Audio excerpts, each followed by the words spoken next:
नमस्कार, मी मीनल तुम्हा सगळ्यांचं खूप स्वागत करते आपल्या मेजवानीमध्ये। तर अगदी कडाक्याच्या उन्हाळ्यामध्ये शरीराला थंडावा देणारी पित्तनाशक अशी सोलकढी कशी बनवायची ते आज आपण बघणार आहोत। चला तर मग सुरुवात करूयात। तर सगळ्यात आधी इथे मी एक अख्खा नारळाचे काप करून घेतलेले आहेत। त्यानंतर यामध्ये 3 लसणाच्या पाकळ्या घालणार आहे आणि 2 हिरव्या मिरच्या घालायच्या आहेत। लसूण आणि मिरची खूप जास्त घालायची नाही, कारण त्याचा खूप स्ट्रॉंग फ्लेवर आपल्याला नको आहे। तर अगदी लाईट फ्लेवरसाठी आपण अगदी कमी घातलेले आहे। अर्धा चमचा जिरे घालायचे आहेत।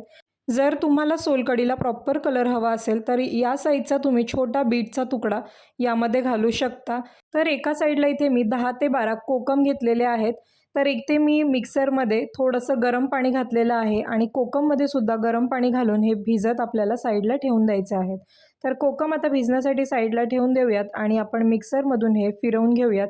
तर गरम पाणी घातल्यामुळे नारळामध्ये मस्त असं भरपूर दूध निघतं।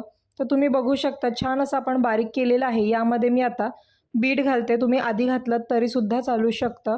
तर तुम्ही बघू शकता छान असा गुलाबी रंग, लाईट गुलाबी रंग आपल्या नारळाच्या दुधाला आलेला आहे। तर आता आपण हे गाळून घेऊयात। तर इथे मी नंतर बीट घालण्याचं कारण असं की कोकम तुम्ही कोणत्या प्रकारचा किंवा कोणत्या क्वालिटीचा वापरता आहात त्यावरती आहे। तुमच्या कोकमला जर छान असा कलर येत असेल तर बीट घालण्याची गरज नाही, पण जर कोकमला कलर काही वेळेस येत नाही, तो अगदी डार्क कलर असतो, त्यामुळे सोलकढीला छान कलर येत नाही, म्हणून मी यामध्ये आता बीट घातलेलं आहे। तर तुम्ही बघू शकतात मोठ्या चमच्याने मी इथे दाबून दाबून सर्व नारळाचं दूध काढून घेते।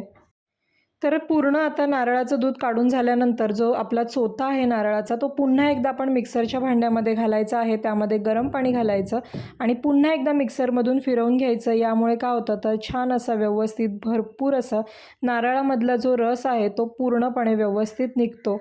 तर पुन्हा एकदा आपण व्यवस्थित असा नारळाचा रस काढून घेऊयात। तर आता आपण इथे जे भिजत घातलेले कोकम आहेत ते घेऊयात। तुम्ही बघू शकतात की माझा जो कोकम आहे त्याला खूप डार्क कलर आहे, तर प्रॉपर असा कलर नाही आहे, म्हणून मी इथे बीट वापरलं होतं। तर कोकममधला सर्व रस आपण आता दाबून दाबून काढून घ्यायचा आणि तो सुद्धा गाळणीने गाळून यामध्ये घालायचा। तर आता हे सर्व आपण एकत्र मिक्स करून घेऊयात, एकदा हलवून घेऊयात। चवीनुसार यामध्ये थोडंसं मीठ घालायचं, त्यानंतर वरतून आपण मस्त भरपूर अशी कोथिंबीर घालायची। पुन्हा एकदा हे सर्व मिक्स करून घेऊयात। त्यानंतर वरतून मी थोडीशी जिरापूड घालते आहे। तयार आहे आपलं मस्त अशी थंडगार सोलकढी। नॉनव्हेजच्या जेवणानंतर सोलकढी प्यायची मजा काही वेगळीच आहे।